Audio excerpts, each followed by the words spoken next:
अस्सलामुअलैकुम दोस्तों और साथियों, उम्मीद है आप लोग खैरियत से होंगे। आज है 30 जनवरी 2022।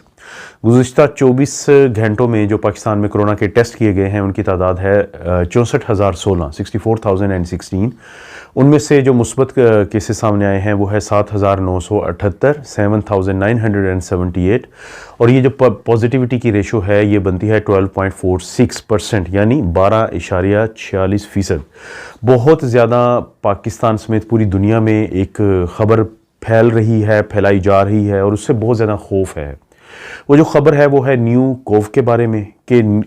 इस खबर के दो हिस्से हैं और ज़ाहिर है मुझे भी बहुत सारे दोस्तों ने कल ये ख़बर भी भेजी, वीडियो भी भेजी, मुख्तलिफ जो अखबार है उनके हवाले भेजे, आर्टिकल्स भेजे। वो ये है कि इसमें दो खबरें हैं या दो इसके हिस्से हैं इस सवाल के कि जो न्यू कॉन एक नया वायरस आ गया है न्यू कोव चाइना में और वुहान में, और दूसरा ये है कि ये वायरस जो है ये हर 3 में से जो इन्फेक्शन होगी उनमें से एक इंसान को मार देगा।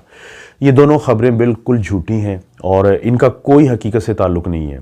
अभी तक कोई दुनिया में ऐसा कोरोना वायरस नहीं आया जिसका नाम हो न्यू कोव और वो इंसानों को इन्फेक्शन करता हो, और कोई ऐसा कोरोना वायरस नहीं है इस वक्त दुनिया में जो खुदा ना खास्ता ये जो हर 3 में से एक शख्स जो है उसको मार दे, जिसकी मॉर्टेलिटी कितनी बनती है 35% के करीब। तो फिर सवाल पैदा होता है कि ये सारी खबरें कहाँ से आ गई, इतनी सारा जो शोर पूरी दुनिया में पड़ा हुआ है ये कैसे है। हुआ ऐसे दोस्तों के जो वुहान है चाइना का शहर, वहाँ पे जो रिसर्चर्स हैं, आपको पता है कि जब से नोवल कोरोना वायरस वुहान में आया था, नोवल का मतलब होता है नया कोरोना वायरस, न्यू का मतलब होता है नया कोरोना वायरस, ये आपने जहन में रखना है, आगे जाके मैं इस पर बात करूँगा। तो जब से आया है तो वुहान के साथ ये लफ्ज़ जुड़ा हुआ है नोवल कोरोना वायरस 2019। तो वहाँ पे क्योंकि जब से ये वायरस आया उसके बाद से वहाँ पे रिसर्च चलती रहती है, वहाँ पे साइंटिस्ट जो हैं, रिसर्चर जो हैं, ख़ासतौर पे जो चाइनीज़ हैं वो काम करते रहते हैं। तो ऐसे ही जो रिसर्चर्स हैं उनकी तरफ से ये खबर आई है कि साउथ अफ्रीका जो चाइना से बहुत ज़्यादा दूर है कि वहाँ पे जो चमगादड़ हैं, बैट्स हैं, उनके अंदर एक ऐसा वायरस पाया जाता है जिसको उन्होंने नाम दिया है न्यू कोव का। और ये जो वायरस है इसके बारे में चाइनीज़ ये दावा करते हैं कि उन्होंने लेबॉर्ट्री में कुछ टेस्ट किए हैं कि अगर इसके अंदर, इस वायरस के अंदर कुछ तब्दीलियां आ जाए, क्योंकि आज की तारीख तक यानी 30 जनवरी तक कोई दुनिया में एक ऐसा शख्स नहीं है जिसको इस कोरोना वायरस की किस्म या ये जो कोरोना वायरस है जिसकी न्यू कोव कहते हैं, एक सिंगल इन्फेक्शन नहीं हुई पूरी दुनिया में। ये चमगादड़ों में या बैट्स में इन्फेक्शन करता है, इंसानों में नहीं करता। लेकिन जो चाइना वाले रिसर्चर्स हैं उन्होंने एक हाइपोथेसिस दिया है, उन्होंने लेबॉर्ट्री में एक तजर्बा किया है, और आप जहन में रखें इनके लेबॉर्ट्री के तजर्बों ने ही हमें काफ़ी ज़्यादा परेशान किया हुआ है चीनियों के। तो उन्होंने एक तजर्बा किया है, उनका ये ख्याल है कि इस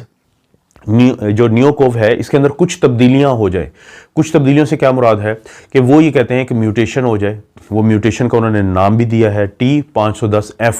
तो उसके बाद ये इस काबिल होगा कि ये इंसानों के अंदर इन्फेक्शन करेगा।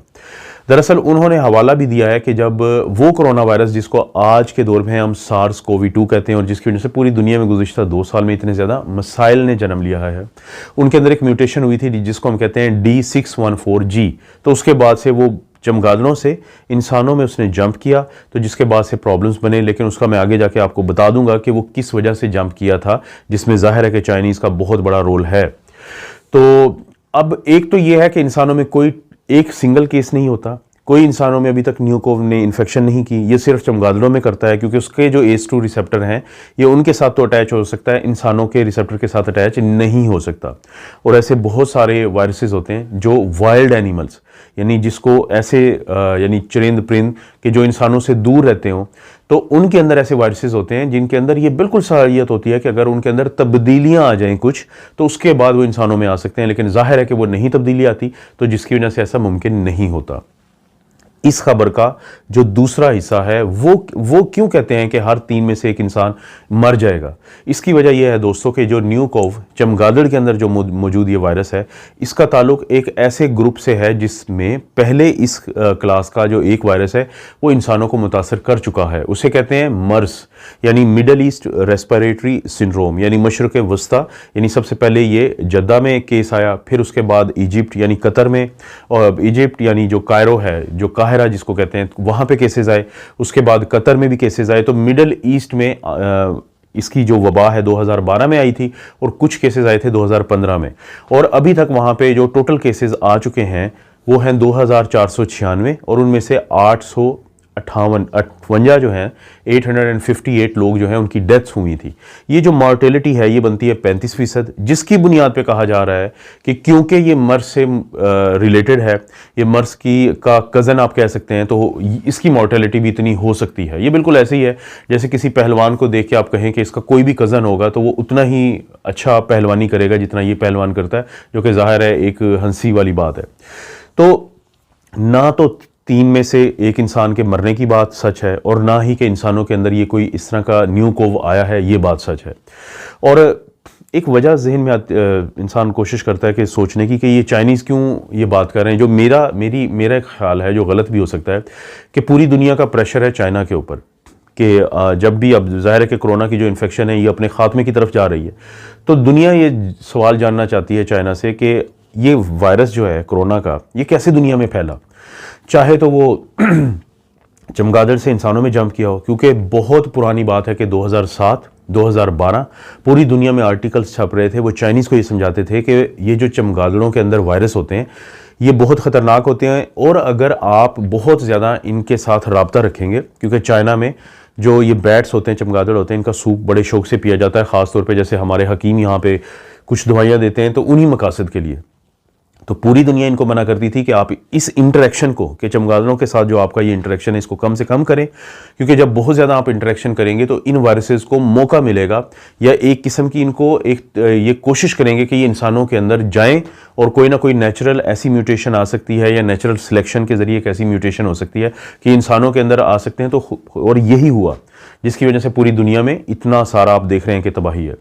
और दूसरी जो है वो मुबैना है, वो अभी साबित नहीं है, कि जो चाइनीज़ हैं अपनी लेबॉर्ट्री के अंदर एक तजर्बा कर रहे थे जिसको कहते हैं gain of function. Gain of function क्या होता है कि फ़र्ज़ करें चमगादड़ों के अंदर एक वायरस है, वो इंसानों में अभी नहीं आता, लेकिन ये सोचा जाता है कि अगर ये मुस्तकबिल में आ भी सकता है, कि अगर इसके अंदर 2-4 तब्दीलियाँ हो जाएँ, तो लेबॉर्ट्री के अंदर फिर जो जैसे चूहे होते हैं या मुर्गियाँ होती हैं, तो इनके अंदर ये वायरस दिया जाता है,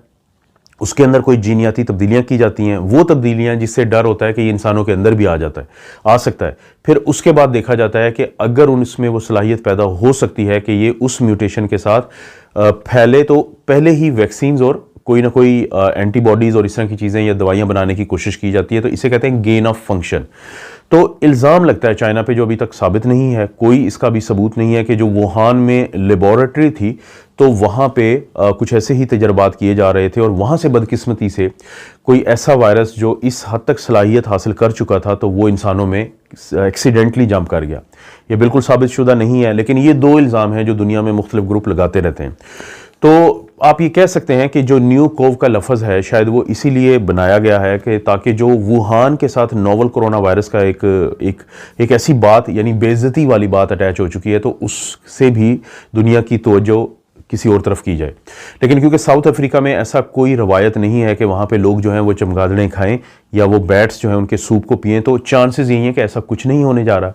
ये सिर्फ़ और सिर्फ लोगों को डराने के लिए, या मुख्तलिफ जो लोग हैं वो इस खबर को फैला रहे हैं। ये बिल्कुल ऐसे ही है जैसे लाहौर में एक शख्स रहता हो, उसको कहा जाए कि भाई आप दुबई जाओगे, दुबई में आप बुर्ज खलीफा पे जाओगे, वहाँ उसकी जो सबसे ऊपर की जगह पे जाओगे, आपने वहाँ खड़े होंगे और वहाँ पे केले का एक छिलका पड़ा होगा, आपका पाँव वहाँ केले के छिलके से स्लिप होगा और आप वहाँ से गिर जाएंगे और आपकी जान चली जाएगी। अब वो लाहौर में बैठा हुआ शख्स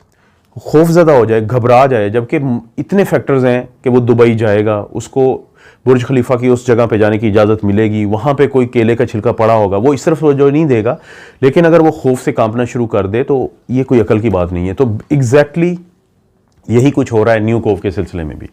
और सबसे आखिर में दोस्तों, जैसे मैंने पहले भी बात की थी कि जो अभी ओमिक्रॉन की वजह से अलामात हैं, वो गले की अलामात होती हैं, वो छींकों की, ज़ुकाम की, नाक के बहने और बंद होने, जिसे नेज़ल कंजेशन कहते हैं, स्टफीनेस कहते हैं, वो होती हैं। जिस्म में दर्द होता है, हल्का बुखार होता है, और ये तमाम अलामात गुज़िश्ता 2 दिन में मेरे साथ हुई हैं। आप दोस्तों को पता है कि मुझे साइनोफार्म की 2 वैक्सीन लगी हुई हैं। मैंने बूस्टर अभी इसलिए नहीं लगवाया है कि उसकी एक वजह है कि क्योंकि मेरी एज या कोई मेरे अंदर रिस्क फैक्टर नहीं है, और क्योंकि मैं बिलीव करता हूँ कि हमारा जो इम्यून सिस्टम एक दफ़ा जब एक्टिव हो जाता है तो उसके टी सेल होते हैं, कि जो फिर बाद में हमें हिफाजत देते हैं। तो इसके ऊपर कल मैं एक वीडियो भी बनाऊंगा टी सेल के ऊपर। तो ये जो अलामात हैं, ये पैरासिटामोल लेने से, रेस्ट करने से, पानी और जो हॉट लिक्विड्स होते हैं, सूप है, यखनी है, ये पीने से विद इन 24 to 48 आवर्स कम से कम मेरे अंदर ये सेटल हुई है। इसलिए मैं आप दोस्तों से बार बार कहता हूँ कि अगर आपको अलामात आती हैं तो आप घबराएं मत, आपने परेशान नहीं होना, अपने डॉक्टर से रब्ता करें, वो आपको आपका अलामाती जो इलाज है उसी से आप बेहतर हो जाएंगे। लेकिन अगर खुदा न खास्ता आप में रिस्क फैक्टर हैं या कोई ऐसा प्रॉब्लम है तो फिर भी, और आप वैक्सीनेटेड हैं और फुली वैक्सीनेटेड हैं। फुली वैक्सीनेटेड का मतलब है कि आप इन रिस्क फैक्टर की वजह से या उम्र आपकी ज़्यादा है तो आपको बूस्टर लगाओ, तो फिर भी आप बहुत जल्दी से निकल आएंगे। बहुत कम लोग हैं जो ओमिक्रॉन के बाद हॉस्पिटल्स में गए हैं, अगर गए भी हैं तो वो जल्दी वापस आ गए हैं अगर उनको वैक्सीनेटेड थे। कोई और अपडेट हुई दोस्तों मैं आप लोगों के लिए लेके आऊँगा। आप अपना और अपनी फैमिली का ख्याल रखें। अल्लाह ताला आपको और आपकी फैमिली को हर किस्म की बुराई, बीमारी और आजमाइश से महफूज रखे।